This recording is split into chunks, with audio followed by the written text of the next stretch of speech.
Nos encontramos en la tercera presentación de este capítulo y se va a hablar con respecto a síndrome de pie diabético, evaluación y cuidado enfermero. A continuación les presento un caso clínico. En este caso está el señor JGM de 67 años, el cual es comerciante ambulante con una escolaridad de sexto año básico. Él vive con su señora, su esposa y 3 hijos. El señor tiene diabetes mellitus diagnosticada desde hace 3 años, se encuentra en tratamiento con metformina, además es hipertenso, en tratamiento con diurético y régimen hiposódico. Al control de hoy se encuentra con una presión de 148/86 miligramos de mercurio. Tiene antecedentes de úlcera en la punta del pie, del ortejo del pie izquierdo, hace 2 años y desarrolló una osteomielitis. Asiste a control cardiovascular con la enfermera, como se muestra en la imagen, quien realiza obviamente la exploración de los pies. Al examen físico se palpan extremidades algo frías, pero de pulsos conservados. Hay una hiperkeratosis de 2 cruces en retropié. Las uñas tienen un corte irregular, discreta celulitis dorsal, como se aprecia en la imagen, y discreto edema en pie. La prueba de sensibilidad presenta una pérdida en los ortejos del primer pie derecho. El ortejo del pie derecho, por lo tanto, tiene 7 de 8. Como antecedente destacable, presenta hábito tabáquico, consumiendo 2 cigarrillos al día, presenta un IMC de 30 y un examen de función renal con una creatinina de 1.3.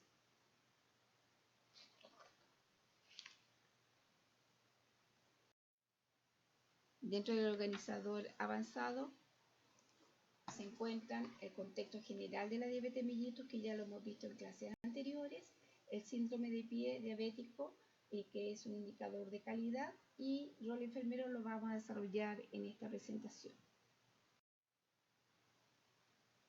Dentro de las complicaciones de la diabetes mellitus tipo 2 tenemos complicaciones que son de tipo aguda y de tipo crónica. Las complicaciones agudas tienen un inicio y un fin rápido, y estas pueden ser tan graves como una hipoglicemia, que la hipoglicemia severa es una causa de paro cardíaco y el paro cardíaco podría llevarlo a la muerte, o una hiperglicemia en la cual tienen glicemias altas con alteraciones metabólicas y electrolíticas, alteración de conciencia y tener que llegar a un hospital a atención de urgencia con un síndrome hiperosmolar hiperglicémico no cetósico o una cetoacidosis diabética. Cualquiera de estas dos se requiere una hospitalización de urgencia con tratamiento de insulina para revertir su hiperglicemia. Sin embargo, las complicaciones crónicas tienen un inicio, pero no tienen un fin. Y estas son neuropatía, retinopatía, pie diabético y nefropatía. En la presentación actual vamos a hablar y profundizar con respecto al pie diabético. Dentro de los antecedentes generales de una diabetes que nos predisponen a la presencia de pie diabético es que si tienen mayor riesgo de presentar complicaciones micro y macrovasculares puede desarrollarse un pie diabético. También se sabe que estadísticamente que hay un riesgo acumulado de presentar úlceras del pie a lo largo de la vida, los diabéticos, de un 15%.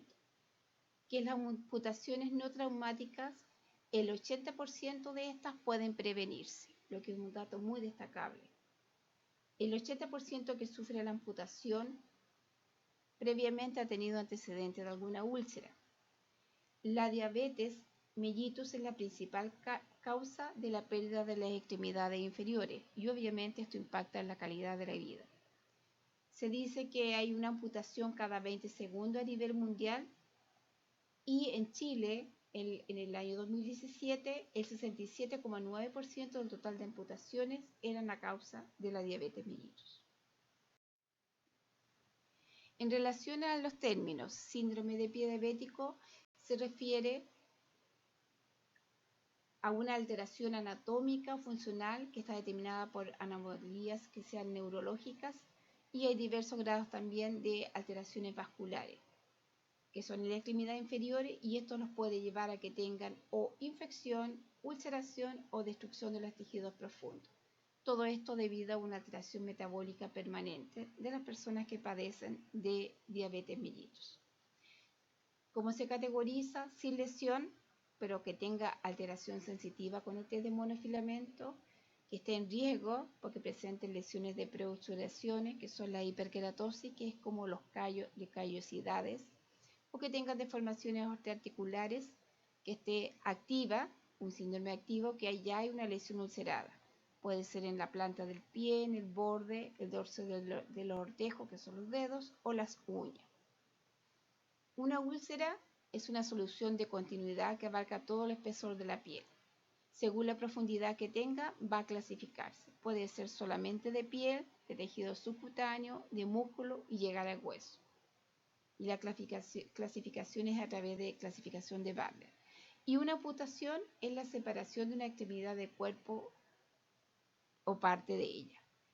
En la actualidad, por las lesiones, las úlceras, se pueden presentar amputaciones transmetatarsianas, significa que le amputan todos los dedos a la persona, los ortejos del pie. Amputación infracondilia, la amputación es bajo la rodilla. Supracondilia, amputación sobre la rodilla. Dentro de los factores de riesgo del pie diabético destaca historia de úlcera previa y amputación, hábito tabáquico, enfermedad arterial periférica, que no haya conducta de autocuidado, que no cuente con red de apoyo la persona, que tenga dificultad en acceso al sistema de salud, que mantenga hemoglobina glicosilada fuera del rango de normal, que presente una nefropatía diabética, que tenga retinopatía diabética con discapacidad visual, el sexo masculino tiene mayor riesgo, una polineuropatía diabética o que tenga diabetes por más de 10 años. Y destaca, por lo tanto, con todo estos antecedentes, destaca que cada vez que se controla a una persona diabética se le debe realizar una anamnesis profunda y un examen físico que incluya el control del pie diabético. El examen anual del pie diabético entonces sería determinante para identificar temprana y oportunamente la presencia de riesgos, ¿ya? La evidencia respalda que tiene que ser un mínimo de un examen anual de los pies, ya sea realizado por médico o enfermera, que incluyan pruebas de sensibilidad protectora con los monofilamentos de 10 gramos, con el diapasón de 128 Hz, para poder realizar los controles. A continuación vamos a hablar de los factores de riesgo de mayor importancia que impactan para que la persona pueda llegar a tener una úlcera en el pie. Una de las primeras serían las alteraciones nerviosas, que sería la neuropatía diabética periférica. Este es el componente causal más común de la úlcera de pie diabético.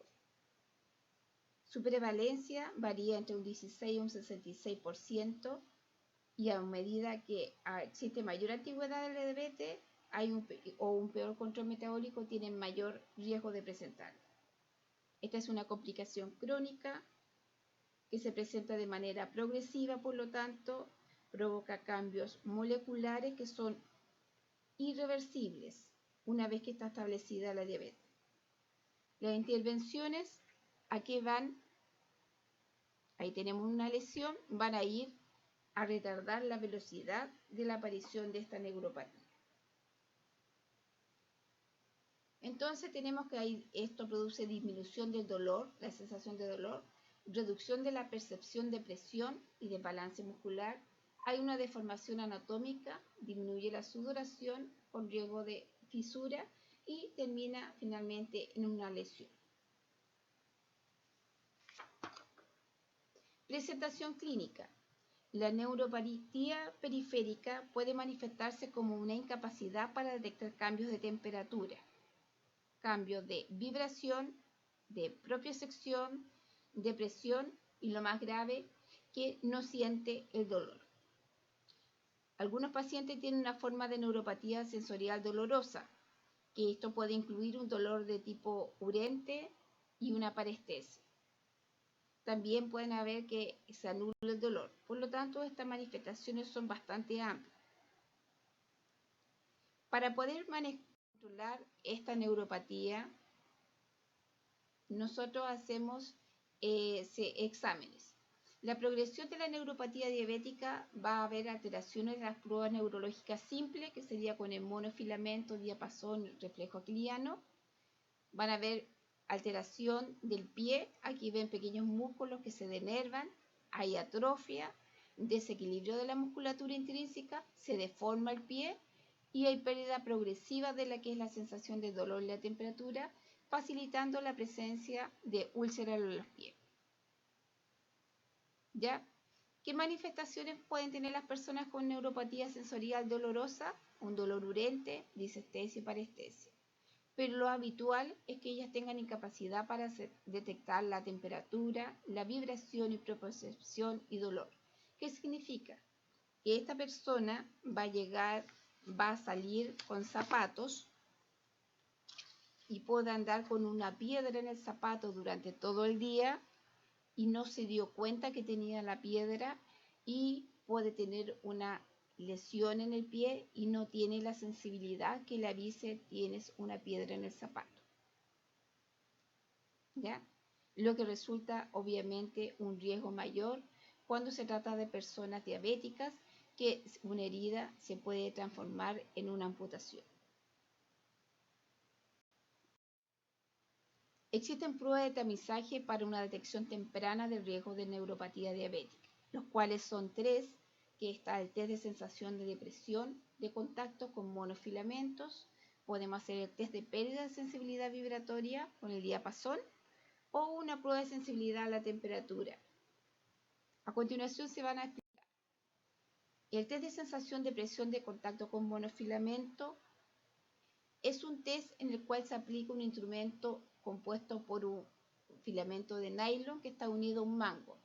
Este al doblarse se aplica una presión constante de 10 gramos, que actúa independientemente de la fuerza con que lo va a hacer el profesional, sino que va a presionar con 10 gramos. Esta es una prueba que obviamente tiene un bajo costo, es muy simple de realizar y no requiere una infraestructura ni un equipo muy especial. Esto se ocupa para el diagnóstico precoz de una neuropatía diabética sensitiva y se recomienda siempre utilizar esta prueba pero acompañada de las otras. Tenemos la técnica. Primero que nada hay que decirle al paciente que se le va a hacer el procedimiento. Hay que mostrarle el monofilamento y ponérselo en el brazo, porque si ustedes lo ven, da la impresión que fuese una aguja. Y esto es un nylon, por lo tanto, la sensación que va a tener la persona al apretársela en el pie o en el brazo va a ser suave, ¿no? Y si ella ve una aguja, a lo mejor va a esperar que sea una presión mucho más fuerte. Y pedirle a la persona que responda sí cuando sienta la presión del monofilamento en el pie. No se le puede preguntar, ¿sintió esto? Porque probablemente diga sí y al final está siendo inducida por nuestra pregunta. Por lo tanto, para poder que sea más certero, se le pide a la persona que se acueste en una camilla, que se descubra los pies, sin calcetas, sin panties, que cierre los ojos después y se aplica el monofilamento en forma perpendicular como sale acá en la imagen, 90 grados, se presiona y se cuenta unos 2 segundos y luego se retira. Los puntos donde se va a aplicar son estos que están marcados en azul y si por casualidad la persona aquí tuviera un tejido endurecido como una callosidad, que son las hiperkeratosis, se puede aplicar en los puntos blancos que se ven ahí. ¿Ya? Acá está la imagen más grande para que les sea más fácil entenderlo. Y los puntos serían primer metatarso, tercero, quinto y el ortejo mayor.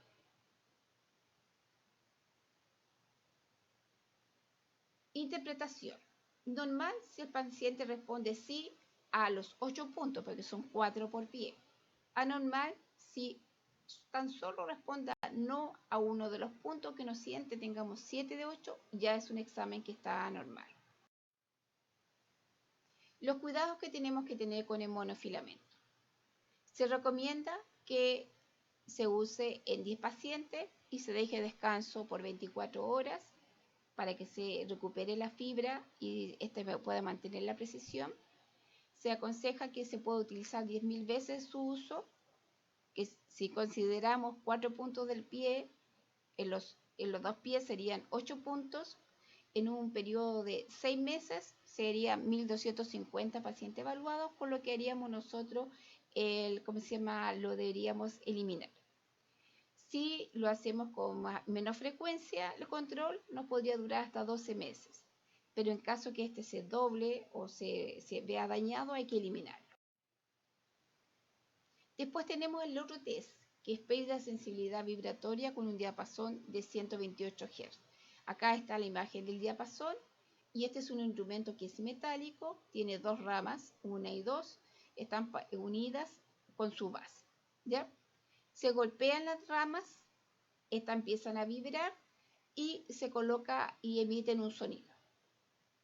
¿Cuál es la técnica? Se realiza la demostración también, al igual que la demostración que se le hace con el monofilamento, pero esto se hace en la mano, se le pide a la persona que cierre los ojos y se le pregunta si siente la vibración.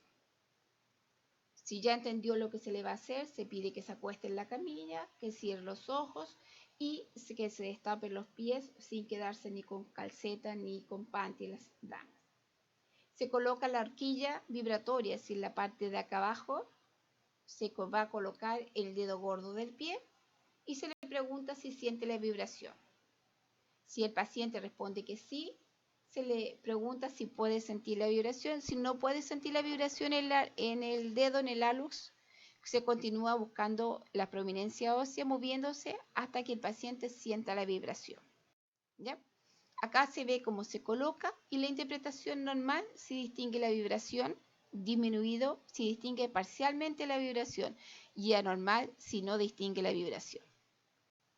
Tenemos otra prueba que es la sensibilidad con la temperatura. Aquí se puede realizar con el TIMTER, que es un tubo de agua fría que tiene entre 5 a 10 grados Celsius y en el otro lado tiene 35 a 45. Se pone directamente en el dorso del pie y se le pregunta qué siente. ¿Qué se espera que tenga que sentir? Normal, siente la diferencia entre la temperatura ambiente y la sensación de frío. Y sensación de frío. Débil o pérdida de la sensación, existe dificultad en sentir la diferencia y se demora en contestar.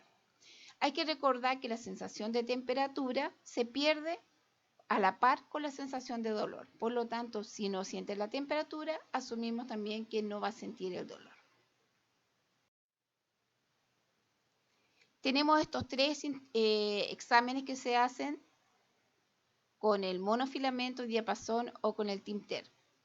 También tenemos que evaluar la presencia de dolor. Acuérdense que la neuropatía puede producir dolor. Se estima que entre el 3 al 25% de las personas diabéticas han tenido dolor neuropático. Este dolor es intenso, muchas veces es inhabilitante, por lo tanto las personas reducen su movilidad y la capacidad de trabajar. Por lo tanto, esto va a impactar directamente en la calidad de vida. ¿Qué es lo que tenemos que hacer nosotros? Nuestra anamnesis tiene que estar dirigida a buscar si tiene dolor neuropático y la movilidad y la capacidad que tiene para movilizarse y ser independiente. El examen físico también lo va a buscar y vamos a aplicar, hay cuestionarios que se pueden aplicar. El dolor neuropático puede ser tan severo que es un impacto negativo para la calidad de la vida. Es una morbilidad y aumenta los trastornos psicológicos y las personas diabéticas podrían presentar algún tipo de depresión.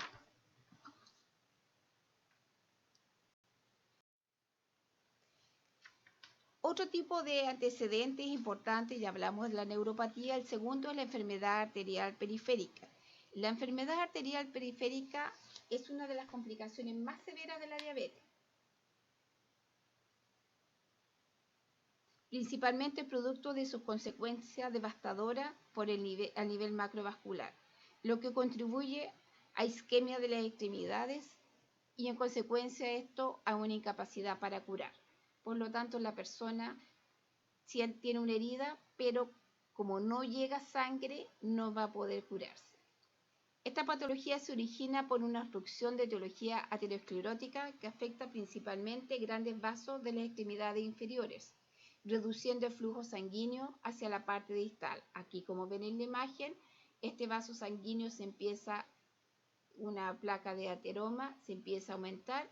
¿Y qué hace? Evita que pase sangre. Al evitar que pase sangre se produce una isquemia y eso produce un dolor importante.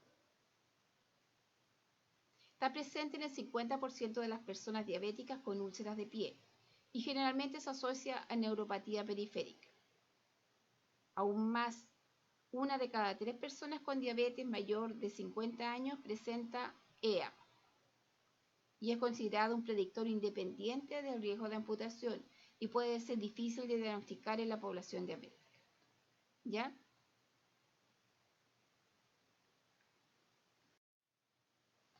Si bien existe mucha controversia en torno al rol que puede causar, sí hay certeza en que una vez instaurada la úlcera, el EAP contribuye a que haya un mal pronóstico, porque obviamente no está llegando sangre a la extremidad inferior, por lo tanto si la persona requiere regenerar tejido no va a haber, y si estuviese con alguna infección no permite al torrente sanguíneo llevar los antibióticos, por lo tanto no se va a sanar de la infección.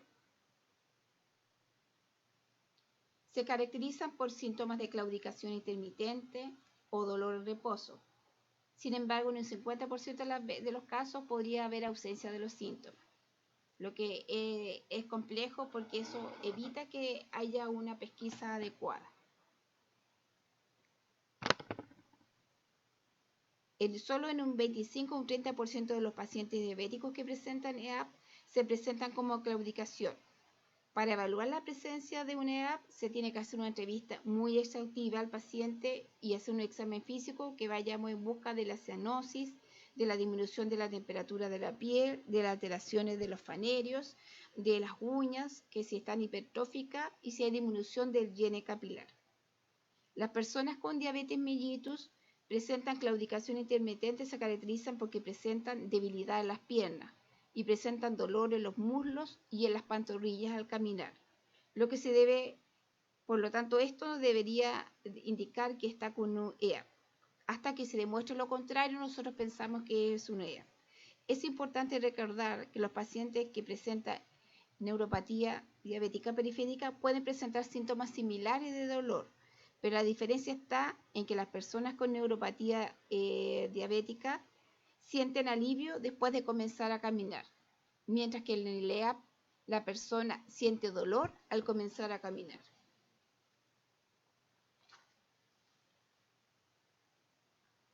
Ahí tenemos la pierna que está marcada con un color más intenso, lo que nos demuestra claramente que hay una presencia de dolor.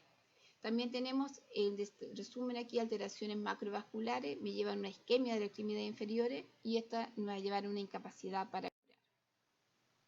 Las pruebas de tamizaje que se realizan para la detección temprana del riesgo de EAP son examen físico, como estábamos diciendo, con una anamnesis muy dirigida, pero también se puede hacer el control de pulsos periféricos. La isquemia leve o moderada puede presentarse con algunos signos de las extremidades inferiores, como disminución o falta de vello en las piernas, debajo de la rodilla, puede haber atrofia de la grasa subcutánea, engrosamiento de las uñas, enrojecimiento de la piel y que los pulsos se encuentren disminuidos.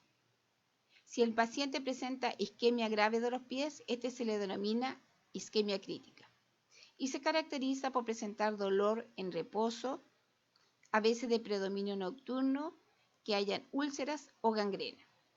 La palpación de pulsos tibial posterior y de pedio es obligatorio para poder determinar la presencia de esta isquemia.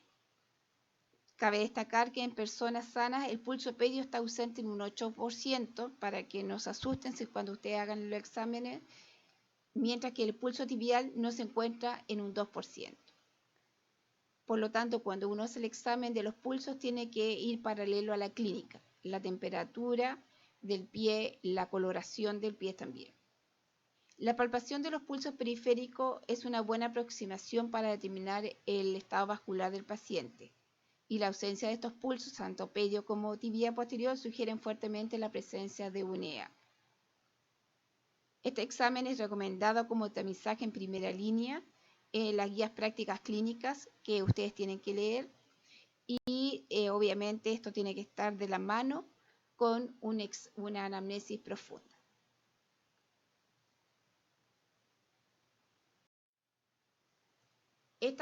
Acá se les va a mostrar que son dos tipos de exámenes para medir el riesgo de EAP. Una es la evaluación del pulso tibial posterior y la otra es el índice de tobillo-brazo. En el pulso, la evaluación del pulso, el resultado va a decir que el pulso está fuerte, va a decir que el punto 0 no isquémico. Si está palpable pero ligeramente disminuido, vamos a ponerle un punto que es leve. Si es filiforme, si es como medio alternado, pero los pulsos palpables, va a ser 2 moderado. Y si no se le siente pulso, vamos a clasificarlo como 3. Si sospecha de EAP, los pacientes requieren una evaluación mucho más exhaustiva con medición de un examen que se llama índice tobillo-brazo. Que este estudio es un estudio vascular que no es invasivo y que se requiere un ultrasonido, un ecodoppler, y esto usualmente se hace el médico vascular periférico. Pero en la actualidad las enfermeras se están capacitando para hacer este examen y se puede hacer a nivel de atención primaria y eso obviamente evitaría la interconsulta vascular periférico porque hay pocos vasculares periféricos a nivel nacional y significa que la persona debe esperar mucho tiempo para ser controlada. Esta prueba del índice tobillo-brazo es una de las pruebas no invasivas más confiables para evaluar la presencia del EAP y corresponde al cociente entre las presiones sistólicas máximas de la arteria tibial posterior o bien pedia con relación a la presión máxima de la arteria braquial. Se mide esto en ambos brazos y se utiliza el valor más alto. Para la realización de esta prueba se va a requerir un ecodoppler que tenemos acá, que es pequeño, que es ecodoppler vascular, y un esfingomanómetro. Obviamente, antes de tomar la presión, que aquí tenemos el esfingomanómetro, se le pide a la persona que esté en reposo de cúbito supino durante al menos 5 minutos, que no haya bebido café y que no haya estado haciendo actividad física para poder llegar, porque si no va a salir alterado el examen. Este examen tiene una curva de aprendizaje. ¿Qué significa? Que nosotros, antes de que la persona pueda tomar el examen, tiene que haber practicado unas cuantas veces. Pero es muy factible realizar en atención primaria y sería de gran utilidad. De hecho, 3M ha hecho muchos talleres gratuitos para capacitar a las enfermeras a poder tomar este examen. ¿Cómo se hace el examen? Se coloca el manguito de presión en el tobillo con el traductor Doppler. Se debe buscar la señal arterial, tanto pedia como tibial posterior. Se debe aumentar la presión del manguito al menos 20 miligramos por encima de la presión arterial sistólica en el brazo hasta que desaparezca esta señal.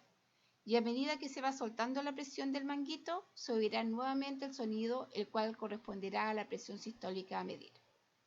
Este procedimiento se debe realizar 2 veces, tanto para la arteria pedia como tibial posterior. Se debe entonces medir la presión sistólica en las arterias tibial posterior y pedia de la pierna afectada y posteriormente se obtiene la presión sistólica de la arteria braquial de ambos brazos. El valor que nos va a dar el resultado va a ser normal para adultos, si está en 0,9 a 1,3.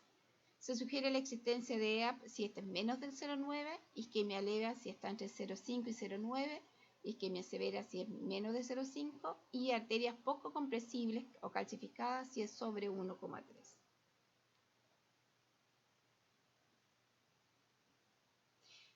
Me faltaba explicarle.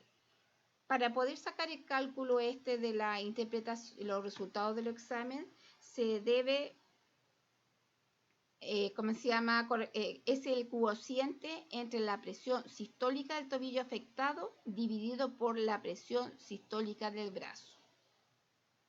¿Ya? Y estos son los resultados que me van a entregar. Tenemos también como tercer punto la deformación del pie. Se considera deformidad del pie aquellas contracturas irreductibles que no pueden ser corregidas manualmente, como corresponde al alus valgus, dedo en martillo, dedo en garra, prominencia de cabeza, metatarsiales o caída del arco plantar anterior. Estas deformidades aumentan la presión plantar y se asocian a lesiones que tienen que ver en la piel. Junto a un calzado inadecuado, generan el componente traumático para el inicio de una úlcera. ¿Ya? Y ahí tenemos una úlcera plantar. Tiene un rol de factor de riesgo independiente. También es contradictorio porque no se dice que solamente por tener deformidad vamos a tener riesgo de tener una úlcera.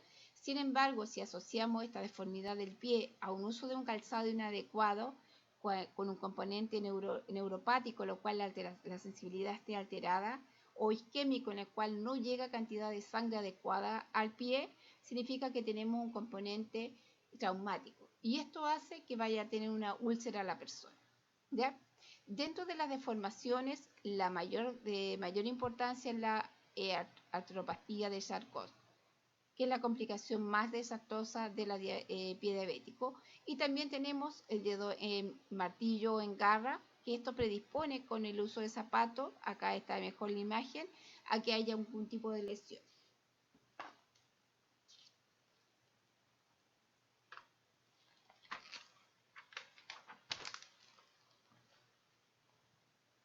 El pie de Charcot es una complicación, como les decía yo, desastrosa. Es un problema crónico y progresivo, donde hay una severa neuropatía, pero con flujo distal se encuentra conservado. Entonces está alterada la sensibilidad, pero no está alterada la irrigación. Es decir, hay pulsos presentes, lo que lleva a que ante una microfractura exista gran irrigación, lo que puede simular una lesión como una erisipela. Y se caracteriza porque el pie esté inflamado con los signos clásicos de la eritema y aumento de volumen, pero no tenga dolor. Los pacientes diabéticos con neuropatía periférica de un periodo largo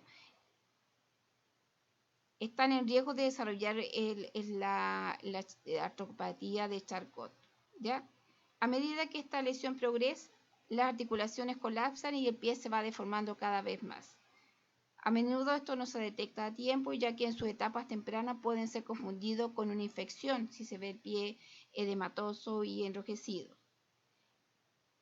Pero la persona va a destacar que no tiene fiebre y también en su examen, su hemograma, no va a haber un recuento de leucocitos aumentado. Es indispensable que los profesionales entonces de salud puedan reconocer la patología en forma precoz, para proteger el pie con la utilización de alguna ayuda técnica que alivie la carga. Existen botas de descarga que son zapatos especiales que ayudan a que no se apoye todo el pie, lo que tenga lesión, y eso va a ayudar bastante a que no haya riesgo de alguna herida que empiece a cursar.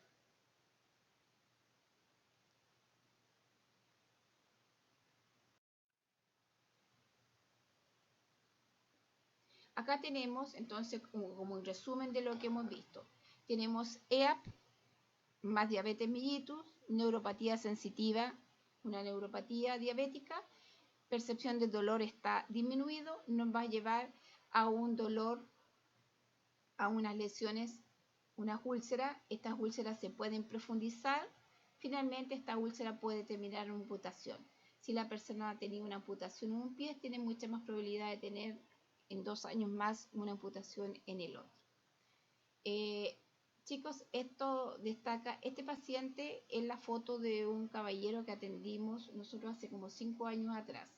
Está autorizada la foto y este caballero, un caballero con IMC sobre 30, por lo cual él trabajaba, no tenía sensibilidad, tenía una neuropatía importante y no sentía lesión. Si ven el pie tiene un edema, tenía artropatía de Charcot y los zapatos le quedaban apretados, pero como no tenía sensibilidad alterada, él no se daba cuenta. Él usaba calcetas de cualquier color y como era muy gordito, no podía verse la planta del pie.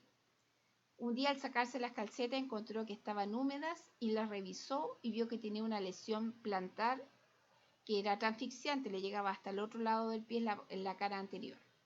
Se fue a control y a los 2 días después que le evolucionó, se le abrió, tenía todo esto lesionado por dentro. Como era un problema neuropático y no isquémico, tenía buenos pulsos, se hizo aseos quirúrgicos y estuvo con curación avanzada y el caballero se sanó. Maravillosamente ustedes pueden ver que un pie tan deteriorado como este puede llegar a sanarse, pero exclusivamente porque la lesión que tenía era neuropática. Si hubiese sido una lesión isquémica o neuroisquémica, la evolución es bastante más desfavorable.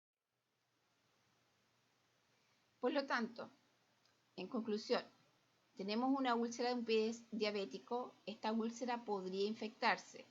Si yo tengo alterada la irrigación, no me va a llegar sangre para alimentar, hacer regeneración de tejido, ni tampoco me va a llegar los antibióticos para tratar la infección.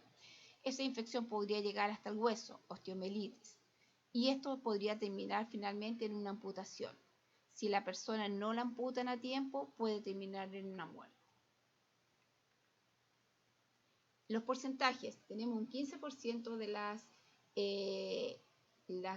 los pies diabéticos tienen el componente isquémico. El componente isquémico es altamente complejo, tiene un costo bastante más alto y una resolución finalmente no es buena. Una persona con una úlcera de pie diabético y que tenga un componente pie diabético isquémico es mucho más frecuente que llegue a terminar en una amputación. Tenemos la mezcla que tengan problemas neuropáticos e isquémicos, es decir, tengan alterada la sensibilidad y la irrigación, que se llama pie mixto, entre un 25 y un 30% de los pacientes.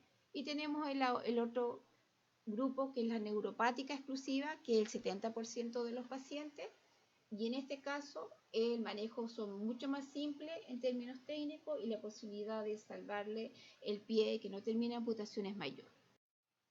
Neuropático, la lesión, la úlcera son plantar, ¿no es cierto? La úlcera isquémica, mi pie no tiene que tener este edema, pero está con una coloración alterada, pie violácea. La lesión puede ser en los dedos o en las partes laterales con tejido necrótico. Esta persona, si yo le controlo los pulsos pedios y tibial posterior, lo más probable es que estén disminuidos o ausentes. La temperatura del pie aquí va a estar bastante más bajo. Este pie se nota rosado, este pie se nota cianótico. Por lo tanto, ahí les queda claro lo que es una úlcera neuropática de una úlcera isquémica. El instrumento de valoración que se utiliza para el pie diabético en la actualidad es la estimación de riesgo de ulceración del pie en personas con diabetes. Aquí uno va completando. ¿Tiene antecedente de úlcera o amputación? Sí o no. Si me dice que no, yo me voy por esta línea. Y ahí veo sensibilidad protectora que hice con los monofilamentos, salió normal, 8 de 8, alterada, 7 de 8, ya está alterada.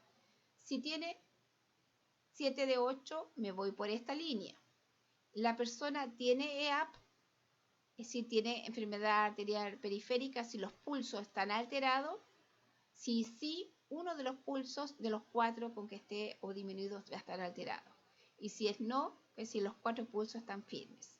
Si están firmes, voy a tener un riesgo moderado. Próxima evaluación, 6 meses. Tengo que darle educación para el autocuidado y obviamente hablarle con respecto a qué es el calzado adecuado. Si es sí, yo en este momento la persona está con los pulsos alterados, puedo pensar que tiene un EAP o algún déficit o presenta ambas condiciones y tiene un riesgo alto. Esta persona tiene control en 3 a 6 meses, se intensifica la educación para el autocuidado, se ven los zapatos que sean los adecuados y se puede referir a un especialista para el manejo en conjunto, que puede ser al médico para que lo manden a fisiatría para, por ejemplo, botas de descarga. ¿Ya? Si tiene un antecedente de úlcera, que es uno... ¿Se acuerdan que cuando vimos al principio, si la persona ha tenido antecedentes de úlcera o amputación, es un factor de riesgo mayor? Puede que tenga sensibilidad alterada, si normal o alterada, ya estamos alterado acá. Si cualquiera de estos dos, si tuviera el pulso alterado, ya estamos en un riesgo máximo. Próxima evaluación va a ser entre 1 a 6 meses. Educación, calzado adecuado, y se refiere sí o sí al especialista. El instructivo para poder realizar este examen está acá. Así que ustedes, cosa que lo lean, se lo adjunté porque no están en los libros que entrega el ministerio, sino que está para que los puedan, manejar bien, porque esto lo van a hacer ustedes cada vez que hagan control de persona diabética, van a hacer la estimación para poder calcularlo y ver qué conducta tomar con la persona. Y obviamente volvemos a lo anterior, que ya se había visto en clases anteriores, pero tenemos que hacer una anamnesis que sea profunda para ver antecedentes de úlcera o amputación, antecedentes diabéticos, control metabólico, cuánto es el tiempo que está con diabetes, los resultados de la hemoglobina glicosilada. Si no tienen los exámenes, acuerden que tenemos que pedirle el exámenes. Complicaciones, si son neuropáticas, vasculares, del riñón, cómo está la función renal. Se hizo el examen de fondo de ojo, le toca una vez al año para ver, porque la retinopatía diabética lleva a caída de la retina y a ceguera. La primera causa de ceguera a nivel mundial en personas adultas es la retinopatía diabética y es prevenible. Tabaquismo, obviamente se le tiene que ver qué intención tiene la persona para dejar el hábito, para poder hacer una consejería más profunda y determinar los factores sociales para determinar la red de apoyo existente. Importante. En el examen físico tenemos el examen físico de la inspección y vamos a ver la parte de la piel, uñas y si tiene algún tipo de ulceración, la movilidad con anormalías estructurales, la parte neurológica, vamos a ver todos los tamizajes que ya hemos visto con sensibilidad protectora, monofilamento, el que siempre se tiene que hacer, el de diapasón está incluido en la mayoría de los CEFAM desde el año pasado solamente, y vamos a ver en la parte vascular, vamos a ver la temperatura y los pulsos. Calzado, tamaño, forma, superficie interna y el material que tiene. Si el calzado se aconseja que sea un calzado que le quede cómodo, pero no que baile el pie adentro, porque ese movimiento hace que haya un roce y ese roce termina en una herida. Acá tenemos nuevamente el caso de nuestro señor y voy a dejarle una guía para hacer un ejercicio de taller con respecto a los antecedentes que tenemos del señor JGM.